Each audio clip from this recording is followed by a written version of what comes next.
Hi, Colleen. Hi, Welcome. thank you. It's so great to have you here tonight. I really appreciate you being on the platform with me tonight.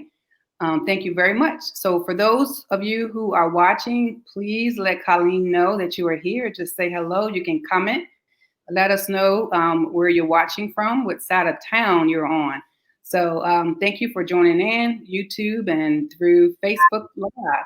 So, my name is Lena Lassiter, and I am the founder and president of Forever Healed. We are a nonprofit, and what we strive to do is to help those who are grieving a loss of any kind.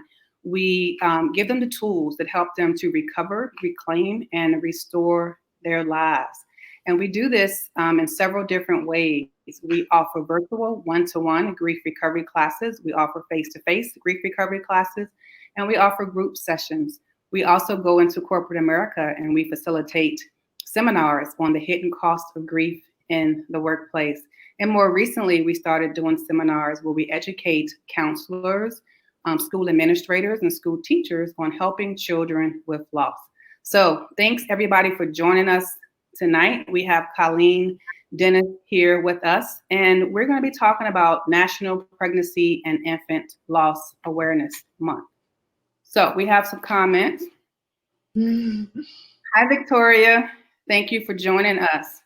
Just a few things that I want to share tonight. If you are watching us via a watch party, we may not be able to see your comments. However, we will see your comments at the end of the broadcast. And if you have questions, we'll make sure that I send those to Colleen to get answered for you. Also, if StreamYard does not have permission to or access to your Facebook page, we may not be able to see your comments. So I don't want anyone to feel like we are ignoring you. So I just wanted to explain that. So let's talk about it, Colleen, shall we? Sure. We have some more. Hi, Delaney. Thank you for joining us tonight. So each year is recognized as National Pregnancy and Infant Loss Awareness Month. Too many couples grieve the loss of a baby alone, never coming to terms with their loss. One thing that I didn't know, Colleen, was that in 1988, President Reagan actually founded National Pregnancy and Infant Loss Awareness Month. And one thing that he said, a quote that just stood out to me, he said, when a child loses his parents, they are called an orphan. When a spouse loses a partner, they are called a widow, a widower. When parents lose their child, there isn't a word to describe them. I thought that was powerful. And then I was thinking about pregnancy and miscarriages and stillbirths. And I'm pretty sure that some of those parents who have gone through a miscarriage or, a stillbirth, they probably feel like there's definitely no name for what they have been, dealing with because we just don't talk about it. So I'm so happy that you even reached out to share your testimony and to even bring light, of this topic. It was educational for me, to be honest with you, because in October, we celebrate so many things, and rightfully so, right? They are all equally important. So domestic violence, we celebrate, not celebrate, but we Breast Cancer Awareness Month, right? Clergy Awareness Month. So many things are going on in October, and we don't hear a whole lot about National Pregnancy and Infant Loss Awareness Month. So I just want to thank you for bringing this topic to light and being vulnerable to just share your own testimony with us. So it's definitely an honor, Colleen, and a pleasure to have you on the platform tonight.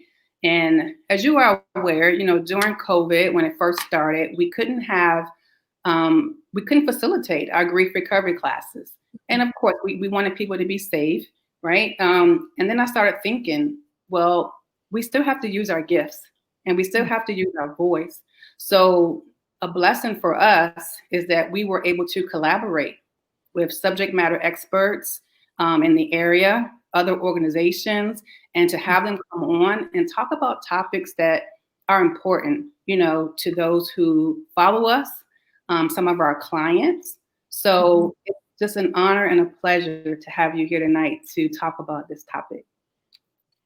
Thank you. So I want to share a little bit of your bio, and then we can jump right into the conversation. Okay. So Colleen Dennis is a Richmond native who attended both U of R and VCU. Her academic background specialized in social work and later in gerontology. While her professional practice focuses on building a care management program for older adults, one of her main personal interests is how to use her faith to help those who have experienced a miscarriage. Colleen and her husband, John, had 2 healthy children before losing their third to a miscarriage in 2017. Following an almost 6-month monitoring period, they were blessed with their now almost 2-year-old baby.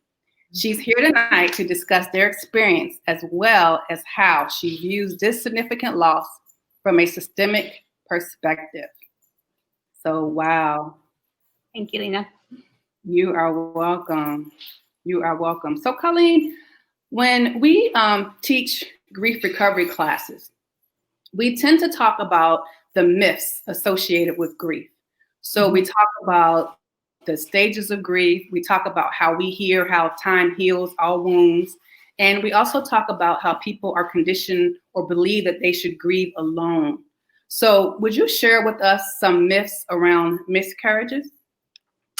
Sure. And I mean, I think we could probably be here all night with just that one question, but I think one of the most important ones, and this is not just my experience, these are things that I've heard over the years talking to my friends who have gone through this loss. And you know, I think one of the major myths is that the emotional connection is maybe not as strong. You know, that if a miscarriage happens so early in the pregnancy, maybe there wasn't a huge attachment. And, you know, one thing that happened, at least in our circumstance, was, you know, we had the benefit of some time. So we knew at 6 weeks that there was going to be a problem. And so we had a lot of monitoring between week 6 and week 8 when we ultimately lost our baby. And we actually had 4 ultrasounds and 4 really in-depth opportunities to have that doctor's appointment. And, you know, when I looked back at it, when we had our now almost 2-year-old, you know, that's more FaceTime and more kind of emotional bonding even over the ultrasound screen than what some people have in a normal pregnancy. So, I mean, I think one huge myth is just, you know, is there a huge emotional connection, even if it's a short period of time? And I would absolutely believe that, yes, there is a huge emotional connection built there. I think there's an emotional connection from the moment you want or wish or even think about having the baby. And I think another myth that's really, really important for a lot of women and partners to really know about is, you know, I think we're told over the years in society that, you know, it might be a heavy period. You know, I think people associate a miscarriage with a heavy period. And while that may be true for some, it's not true for all. And I think that really can value people's experience. And, you know, without being too technical, you know, there are some women who, when they've had their baby, you know, what they see on the ultrasound is very similar to what they may see in person. And I don't think that we prepare women for that experience. You know, at week 6, even week 8, there are noticeable biological changes happening. And I don't think we do a good job preparing women for that. Yeah, that's good. And I do think people feel that way. Like, you know, there wasn't an emotional connection, but we know that grief is a loss, right? Or change in a familiar pattern or the end of that. So if you're, you know, you're feeling that baby inside you and you're pregnant, you know, you have already started to connect, you know, with that baby. And I can recall a friend of mine losing, she had 2 still births, you know, and I can remember them talking about like genetic testing because it happened twice and they wanted to do all these testing between her and the father of the child. Can you talk a little bit about the value of chromosome testing? Yeah, so this is one of my soapboxes for my friends watching. They certainly know my feeling about this. So historically, and again, this is my experience, and actually my experience was really, really good with chromosome testing. But from what I've heard from other friends is that they don't always offer chromosome testing unless you've had multiple miscarriages. And every doctor's office is different, of course, but you know, the value of it is, well, for one, you can get some answers, and some people really, really need answers for closure and to help with their recovery and with their grief process. And so for us personally, we were able to get testing, and the cost was not a barrier for us. For our doctor's office worked out an arrangement with this company in California. I think it was $29 under our Cigna. And it was really amazing how accessible it was. And I have just learned that is not true across the board. And, I think the value is you can have some answers. A lot of people like to know if it was a boy or a girl, that can really bring closure for people. A lot of my friends who have gone through this, and I would agree with this. They already knew, if it was going to be a boy or a girl. But something about having that in writing can really be helpful for people. And the second thing is it's possible, and I'm not a doctor, but it's possible that some of the testing could show a problem that may need to be addressed by your doctor or your nurse. And, in our situation, our daughter had this genetic condition called triploidy, and I never heard of it, of course. And it was a rare condition. And because of it, there was actually a risk that there could be some cancerous cells that would grow back for me. And, there were some clinical indicators that could have been the case, but until we had that test, my doctor would not have treated me differently. And because we had that, they were able to make an entire treatment plan for, I think, almost 6 months, really, after that loss. And, obviously I'm fine and it worked out, but had we not had that test, we would have been told we could, try again, sooner. And that's not always healthy for some people. So I think the main answer, Lena, is closure, answers. I'm sure there are cases where having the test could change the way that your doctor could treat you potentially. Yeah. And Colleen, you talked about the financial aspect not being a barrier for you and your husband, but are there any other barriers to testing that we should be aware of?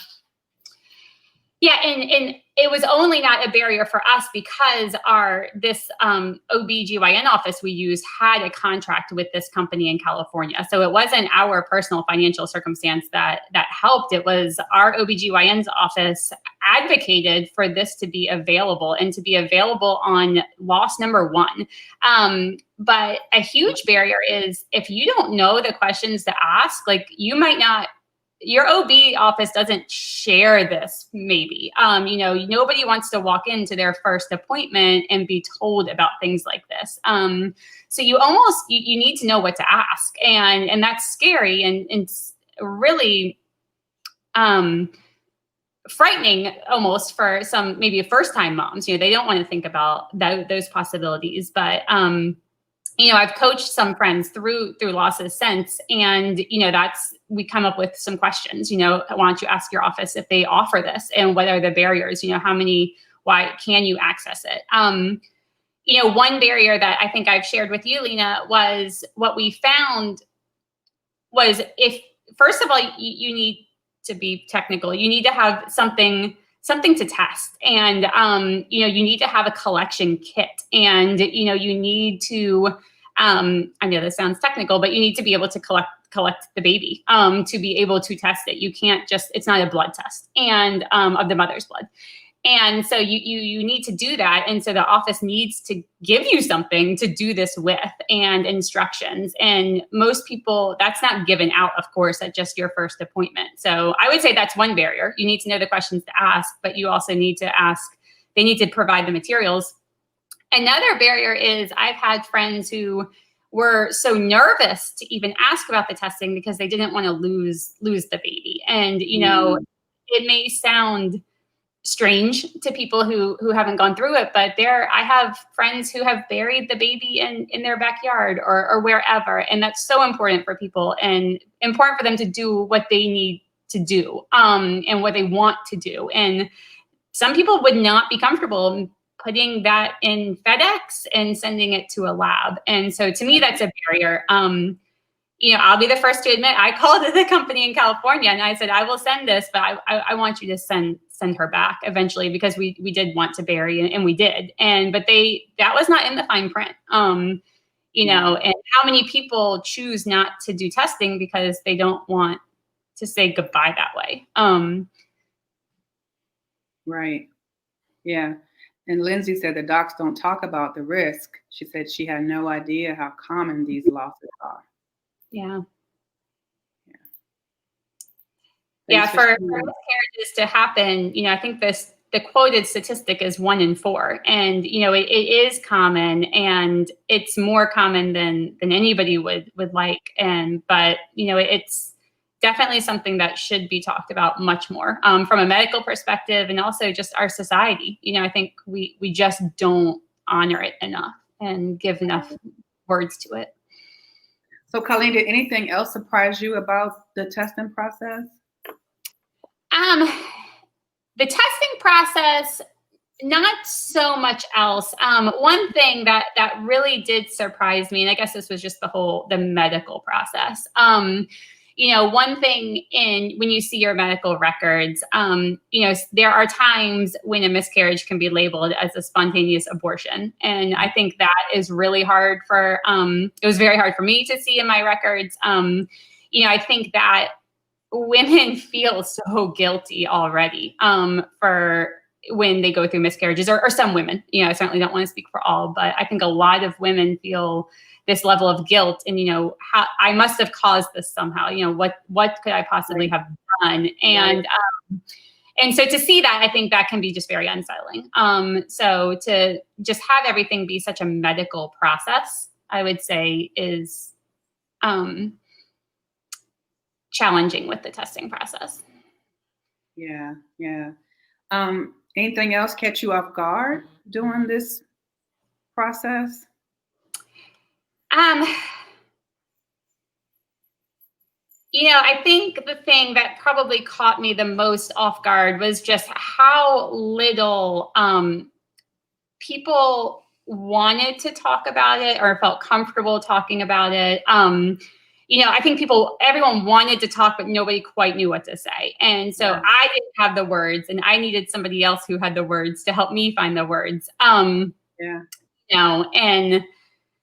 I think that another thing that probably catches you off guard is because we don't talk about it enough, people don't always know what to expect. And so one thing I learned just from an educational standpoint is if your baby's heartbeat has stopped, then there's 3 options. And, one is a surgery. One is what they call kind of watch and wait or expectant management, where you let nature take its course. And it can be weeks before your body fully has the baby. Or there's a third option, which I don't think a lot of people know about, where there's a medication that you can take to induce labor, which of course, after the heartbeat has stopped, you would do this. And I think, what they don't know and what can catch people off guard is it is labor. It is. And it can be very, very painful for one, but I just don't think people, in some cases, people have what the equivalent of a home birth, and they're not prepared for it. And, I think one thing that really caught us off guard was the lack of hospitalization access. When they basically told us our options, they didn't say, here is some medication you can take to start this and to kind of do it on your time, and here's some pain medication, but why don't we check you into the hospital for just one night to do it? And I remember my family was just really concerned. I have no pain tolerance at all. And they were like, how are you going to do this at home? Like, they were just like, this doesn't seem like a good idea. And, I think that was one thing that surprised me was, unless you had the outpatient surgery, there wasn't a lot of medical oversight. And so I think that's something that we just don't talk about enough. And I agree. Yeah. And I think we don't talk about losses. And, you've heard me say this before, is that we're just not trained. We're not educated, right, on loss and what to say and what not to say. And I remember, again, this is definitely not to compare war wounds here, because every loss is unique and individual. But I remember my niece losing girls. And I thought about this tonight, because I hadn't thought about, that in a while, Colleen. And I remember her calling me and saying that she didn't hear their heart, heartbeat. She didn't feel them. I'm sorry, she didn't feel them moving. And I knew when we got to the hospital, I can tell by the look on that technician's face that the baby, she wasn't picking up a heartbeat. And I remember them asking her, she was about 8 months pregnant. And the doctor said, well, like they could do like an induction of labor and have her have the baby that night. Well, they told her she can take her time and just think about it. And I remember thinking to myself, like, why would she want to, walk around and, and have these dead babies on the inside of her? But Colleen, you know what? We're taught how to acquire things, but we don't know what to do, right? When we're not taught how to lose them. Yeah. So of course she wasn't ready that night. But one thing that she does every year is that she celebrates, their birthday. And that's how she chooses to honor, their memory. And it brings healing to her. And for some reason, when people lose children, and not even talking about carriages and stillbirth and, infants, it's almost like your family and friends are afraid to say their names as if they never existed, So we give her that. We allow her, we talk about them, and, allow her to have the birthday party just to honor, her girls. So I want to talk about Macy, and I love the name. So how have you and your husband chosen to honor Macy's memory? Yeah, I mean, that's a great question. And I remember my husband he's a quiet guy. And I remember we were able to kind of plan with the medication when we wanted to kind of go through this process. And, it was so nice because, my in-laws were available and they took the kids for the weekend, and we were able to have the whole weekend together to kind of go through this. And I remember he took me out to breakfast the next day to brunch, and on the way there, he really hadn't said much. And he said, what do you want to do to remember? At the time we didn't know it was a girl, but I did know. And he's like, what do you want to do? And the first thing I said was, and this shouldn't surprise my friends, but I was like, I want a huge honkin' birthstone ring. I said, I want every time I look down at my hand, I want to remember that this happened, and the way it changed me and the way it kind of softened me and made me kind of value my friends more, made me value my husband more, made me value our kids more, and just made me value it just softened me in general. And so we did. We went that day. I don't know if you can see it. It's hard to see. But it's my huge honking November birthstone ring. And I remember we went to the jeweler that day, and I said, I want a November birthstone. And so that was the first thing. And I wear it every single day. And it reminds me, sometimes I think when people say time heals all wounds, and, sometimes as time goes on, you do start to forget some of the details, and you do start to forget some of the ways you maybe felt that day and that week. And so this is just a really good reminder of her for me, and the person I want to make sure I am every day, especially when I have friends who go through this, and to show them the same compassion that people showed me. But so that was one thing, that's, people will ask sometimes about that, and that's sweet.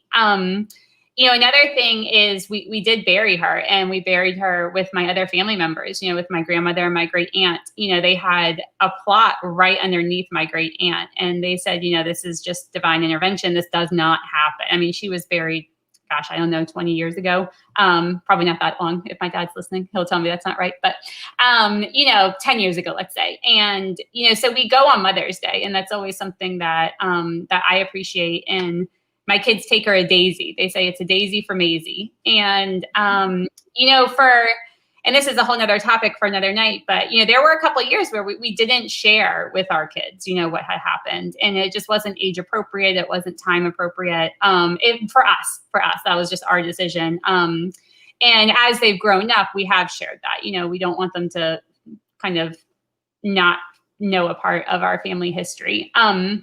So we do that. And then something that we started the first year after we lost her, we lost her on November 11th. And so my birthday's 4/4, she's 11/11. We always say we like those special days. And we go to Kroger and we buy a birthday cake for another child. And the first year we bought one, and then the second year we bought two. And I remember my husband said, "What are we going to do when we're 90? And are we going to be buying 60 birthday cakes?" And I said, they're $20 each. Like, let's just save all of our extra money. And yeah, why not? Like, maybe it'll be a foundation, by that point. And, we write cards in it and say, why we've done it. But we do that to be a blessing for somebody else and to acknowledge that, somebody else's birthday. And I mean, people love stuff like that. You get to a store and you find out your order's been paid. That's always a nice feeling. So there's probably, probably a child out there with a November 11th birthday who's getting a lot of free birthday cakes from us every year. I don't know.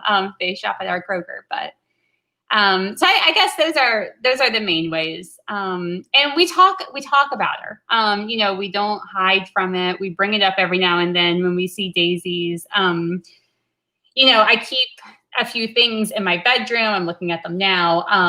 Especially at Christmas, we have a lot of angels and candles and, a lot of gifts that people gave us because we lost her so close to Christmas. And, I don't keep that in a box. We keep it out. And I think, every day we try to find a way to, remember her without our kids feeling like it overshadows their, of course. Right. So.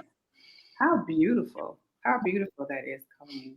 Yeah. And Don Me said it is so sensitive. Yes, Don, it really is a sensitive topic. And I think that's why a lot of people will shy away from, saying anything. So you're absolutely right.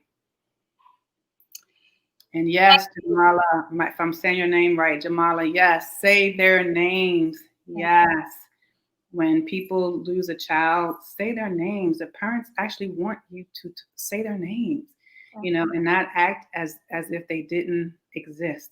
So yes, I agree with you wholeheartedly there. Yeah. And one fun fact, I mean, we have, we've had 4 children. We have 3 with us now. And, we always never found out if it was going to be a boy or a girl until the moment they were delivered. And we would always pick a name, in advance. So we always had a boy name and a girl name going into that delivery. And, so we had Maisie's name. We had it for 2.5 years before we had her. And, had she not been Maisie, she would have been Teddy. And, so it was, we knew, and it's like, we had 3 heartbeats, that we saw. We still remember the numbers. Like, to us, I mean, she had a heartbeat and she already had a name that was picked out. Like, why would we not say it? It was reserved for her. So right. And we do know, that there are times when well-meaning family member and friends, they try to comfort us during a time of loss. And sometimes the words are more hurtful, than helpful. You said this earlier, like people feel like that you had no attachment. Sometimes people will say things like, you can have more children, or they say, well, you can adopt, right? So we are all unique and individual, right? So our grief, again, is going to be unique and individual. So even you and your spouse may even grieve, differently. So there's really no right or wrong way to grieve. So, Colleen, I want to talk to you about your friends and how supportive they were to you during this time. So what are some things that your friends did to help you through this time? Oh gosh, I mean, we would be here all night if I tried to remember all of them. And to Dawn's point, it's so sensitive, and you have to follow somebody's lead, and start where they are. I mean, this is a basic social work principle, and it applies so much to grief and to friendships. And so one thing, I'm an only child, and you would think I would like to be alone, but I don't. I love to be surrounded by people, and so my friends just. Every step of the way, they made sure somebody was at this house with me while we went through this. So something that was really unique about our situation, which I mentioned earlier, was we found out we had 2 solid weeks where we knew there was a problem and where we knew the outcome was most likely a miscarriage. At the time, we didn't know it was triploidy, but had she survived, she would not have lived very long, maybe a couple of hours. And so, it was such a blessing in many ways for us to not carry as long as some others do for my healing and emotions. But my friends, I mean, from the beginning. So there was one instance I can remember where we were on text, and they just talked to me the whole time. And I said, I really feel like I'm on hospice. I said, I feel like I'm a hospice surrogate. Like, I know this is going to happen. And one of my friends, Jess, she just prayed with me. She was like, what do you need right now? And we just prayed about it. And I remember it was a Monday night, and I prayed, and I basically, gave Maisie permission to let go. And I remember talking to her over prayer or over text, and we were praying. And I said, I just need someone to talk to about this and to help me find the words. And then we later found out that she had stopped growing Tuesday. And, it was just like that conversation helped psychologically to get to that point. I had a friend, Kim, who prayed with us the whole way home. My husband and I drove separate cars. I was at work that day and went to an appointment. And so we had driven separately, and, just the whole way home, she's like, I can't believe you're driving home. And I said, well, I just need to get home. And she prayed with me the whole way home. And my friend Stacy sent us breadsticks. She says, I love breadsticks. It's awful, but a whole dozen breadsticks. So they were waiting for me the minute I got home. And I just remember sitting in that bed eating breadsticks. And my husband was like, you want the pizza? And I was like, no, just the carbs. But, they stayed with me. My friend Jenny, we had the medications, like I mentioned. It can take, I don't even remember now, 6 to 8 hours, I think, for that to kick in, to start feeling the contractions. And she stayed with me that night on text message. I think I probably had a friend there before that, until 1 a.m. until I finally said, I'm ready to, I think it's time. And, my very closest friend, Jade, she had sat with me that day, and she just sat there and held my hand. And that's all I wanted, and, I remember Grey's Anatomy came on, and it was a scene with somebody who was pregnant. And I remember the way she looked at my husband and was like, I think we should change the channel. And, just without words, like, it's the people who you can sit with who don't even have to speak, who mean the most. And, we had, I can't even list them all. We had so many people just bring us food and bring us things, people offering to take our kids, to daycare, to activities. Of course, I mentioned my in-laws took them for the whole weekend. My parents, of course, were extremely involved. And I think the thing that meant so much to us was our church family and others. They treated it like a real loss. And, they sent sympathy cards that they went to the store and picked out, and, that meant so much to us. And, one of my really good friends, Susan, I have her book right here. I mean, it was one of the Chicken Soup for the Soul books. And she brought this over, and she brought chicken soup, and we just talked. And, and I saved every single card that anyone ever sent us related. And I keep them in this book, and I keep it next to my bed. And it's just a reminder that,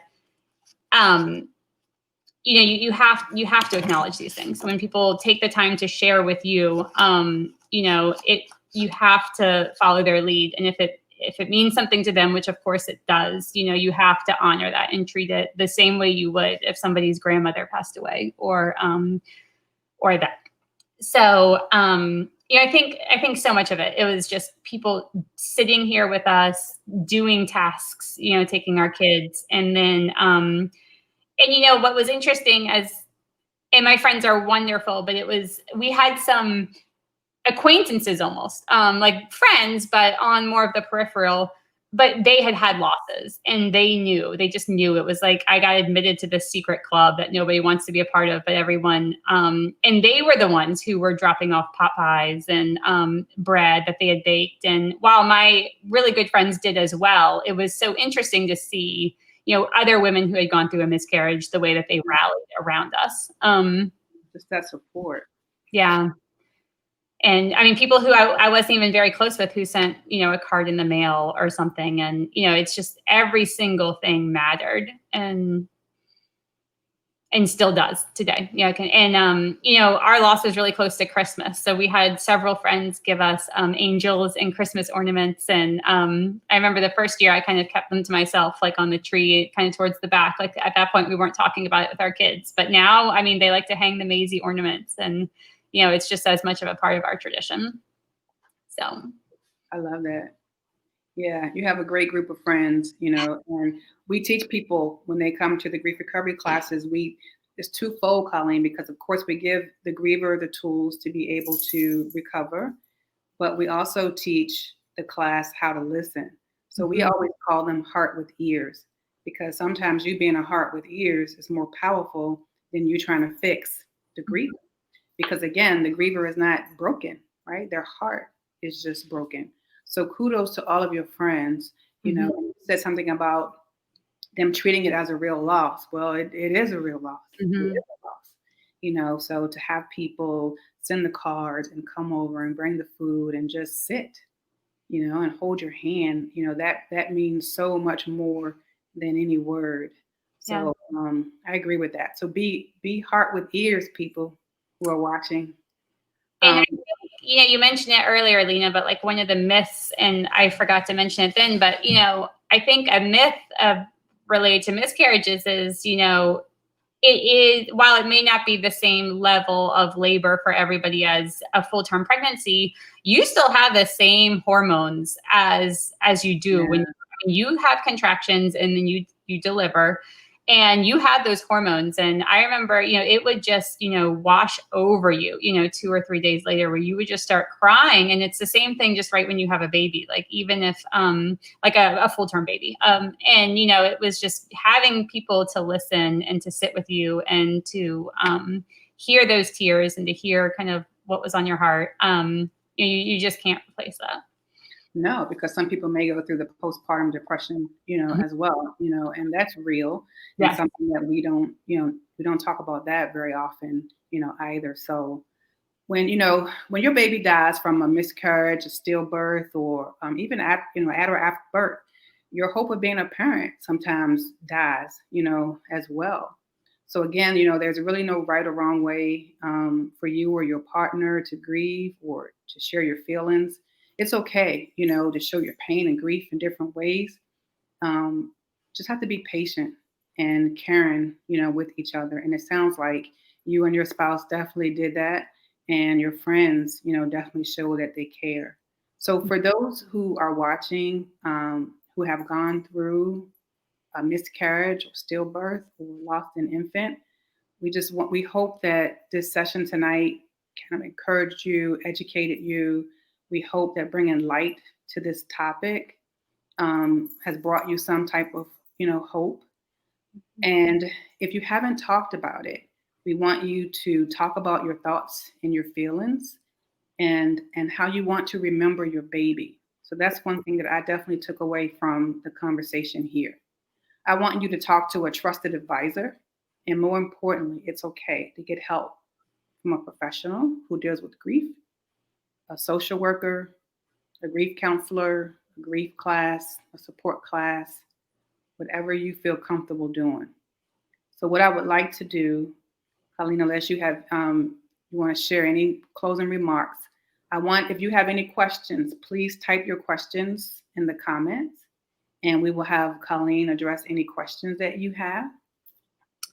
Yeah, I do have one closing thing that I can definitely share. Of course, I feel like we could talk about this all night, but like you mentioned, everything takes time. And one thing that we really tried to not take for granted was the time that was available to us. And because our company where I work, they defined bereavement leave as the loss of a child. And, and that wasn't fully spelled out at the time, but I had some, really strong, because we had time to prepare for this. I had the ability to have some conversations in advance with our department to talk about that. And we were able to have the bereavement leave that I felt was due to us. Especially, we had medical appointments, those at least 2 or 3 of the 5 days, plus all the hormonal changes, et cetera. And, in talking with some other friends at other large companies, everyone's bereavement leave is spelled out so differently. And, I'm really proud to say that, ours now includes a miscarriage in writing. It says that. And, I think some people are maybe even afraid to ask, like, does the loss of a child include a miscarriage, and especially it's not the first thing you want to think about if this is something that is unexpected.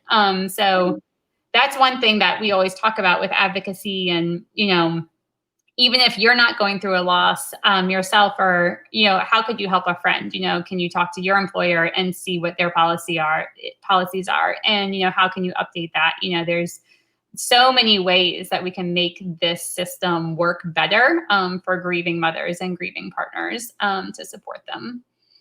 Yeah, way to go, Colleen. Awesome work, being an advocate. And I think the more education that we can provide, our employers, so that they can equip, their associates better when grieving. Because again, a lot of times bereavement is just time to take care of the service, and you're trying to find, life insurance policies, and,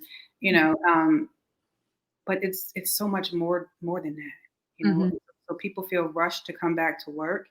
And, employers need to understand that loss is real.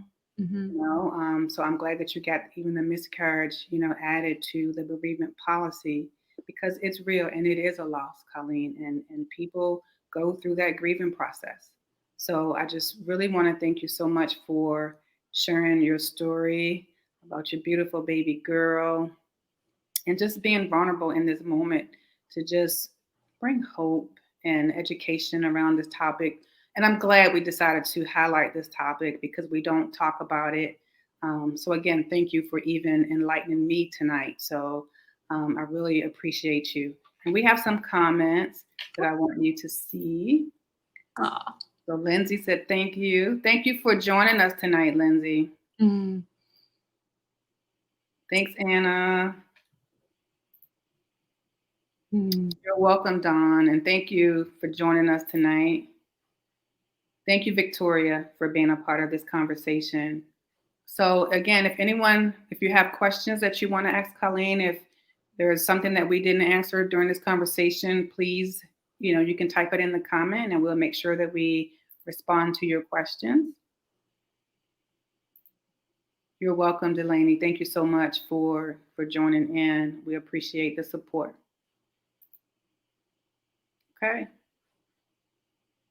Colleen, thanks again for partnering with me. So educational. I learned so much. Again, thanks for being so vulnerable, sharing your story. You are my Shiro. I love how you are honoring your daughter's, memory. And I hope that, those watching tonight, or who will watch the replay of this video, will feel inspired and feel hope, and understand that they're not going through this alone. Thank you. Thank you so much for having me. You're welcome. Thanks, Meredith. All right, guys, we want you to have an awesome night. I hope everybody watching peaceful rest tonight. And we're going to be talking about this topic all month. We're actually going to have a social worker come on at the end of the month and talk about losing her infant daughter. Her daughter was at the babysitter house and she passed away there. So we're going to be bringing on, additional speakers to highlight this topic all month. Colleen, we're going to do that in honor of you for making us aware of it. So join us on Monday nights at 7 p.m. Good night, everybody. Thank you.